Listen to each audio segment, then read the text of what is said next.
بسم اللہ الرحمن الرحیم۔ السلام علیکم پیارے دوستو، میں آپ کو سناؤں گی حضرت یونس علیہ السلام کی انٹرسٹنگ سٹوری کہ وہ مچھلی کے پیٹ میں کیسے چلے گئے اور ان کی کون سی دعا قبول ہوئی اور ان کو پریشانی سے نجات ملی۔ حضرت یونس علیہ السلام بہت مشہور پیغمبر ہیں۔ آپ کو عراق کے شہر نینوا کے لوگوں کی ہدایت کے لیے بھیجا گیا۔ یہ قوم بنی اسرائیل تھی۔ بنی اسرائیل کی طرف اللہ رب العزت نے بہت زیادہ انبیاء کرام ہدایت کے لیے بھیجے۔ یہ قوم جنگجو تھی۔ اس قوم نے اپنی طاقت کا بھرپور استعمال کیا۔ عراق، ایران، فلسطین، مصر کی سلطنت پر حکومت کی۔ حضرت یونس علیہ السلام نے ان کو ہدایت دینی شروع کی تو حضرت یونس علیہ السلام نے ایک بڑے مجمع سے خطاب کرتے ہوئے فرمایا، اے قوم، اپنے خالق کو چھوڑ کر بتوں کی پوجا کیوں کرتے ہو؟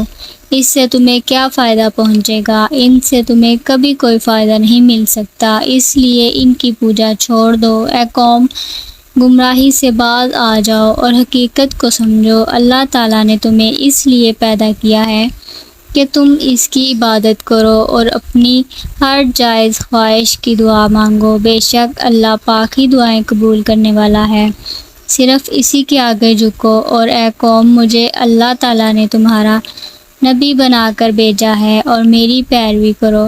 قوم نے کہا، ہم تمہیں نبی نہیں مانتے، بے شک ہمیں مار ڈالو۔ بہت عرصہ تبلیغ کرنے کے بعد جب ان کی قوم راہ راست پر نہ آئی تو آپ نے بستی چھوڑنے کا ارادہ کر لیا اور رات کے اندھیرے میں بستی چھوڑ کر چلے گئے۔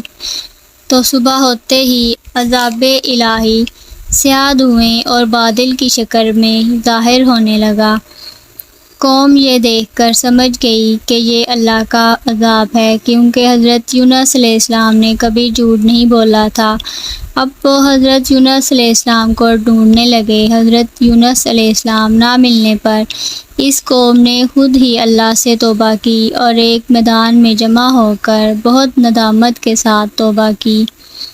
اللہ کو ان کی یہ ادا پسند آئی اور اللہ پاک نے ان کی دعا قبول کر لی اور عذاب ختم ہو گیا۔ حضرت یونس علیہ السلام اپنی قوم کو چھوڑ کر جا چکے تھے اور چلتے چلتے دریائے فرات کے کنارے پر پہنچ گئے۔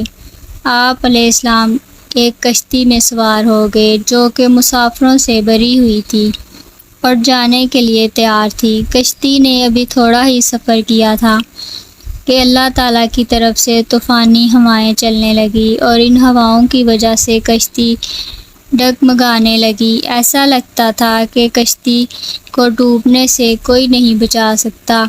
لوگوں نے اپنے عقیدے کے مطابق کہا کہ ایسا لگتا ہے کوئی غلام بھاگا ہوا ہے اور اس کشتی میں سوار ہو گیا ہے۔ جب تک اس کو کشتی میں سے نہ نکالا گیا یہ مصیبت نہیں ٹل سکتی۔ تو حضرت یونس علیہ السلام نے دل ہی دل میں سوچا کہ میں نے اللہ رب العزت کی وحی آنے کے بغیر ہی اپنی قوم کے لیے بد دعا کی اور ان کو چھوڑ کر چلا آیا ہوں۔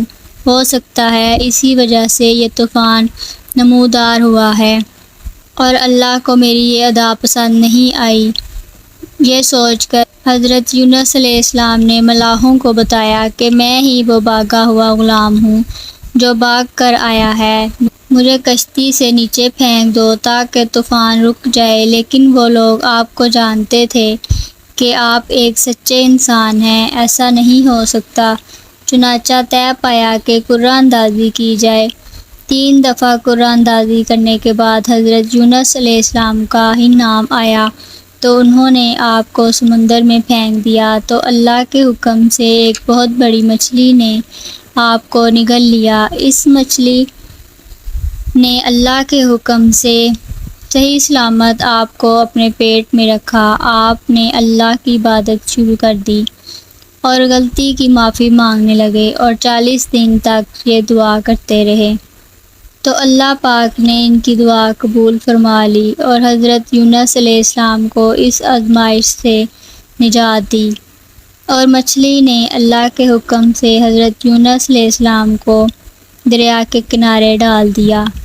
تھوڑا تندرست ہونے کے بعد آپ اللہ کے حکم سے اپنی قوم کی طرف واپس چلے آئے ان کی قوم نے بہت خوش دلی سے ان کا استقبال کیا اور ان کی قوم ان سے دین کا علم سیکھنے لگی۔ تو دوستو ہمیں بھی اللہ رب العزت کی بارگاہ میں توبہ اور دعا کرنی چاہیے، اللہ پاک ہی دعائیں قبول کرنے والا ہے۔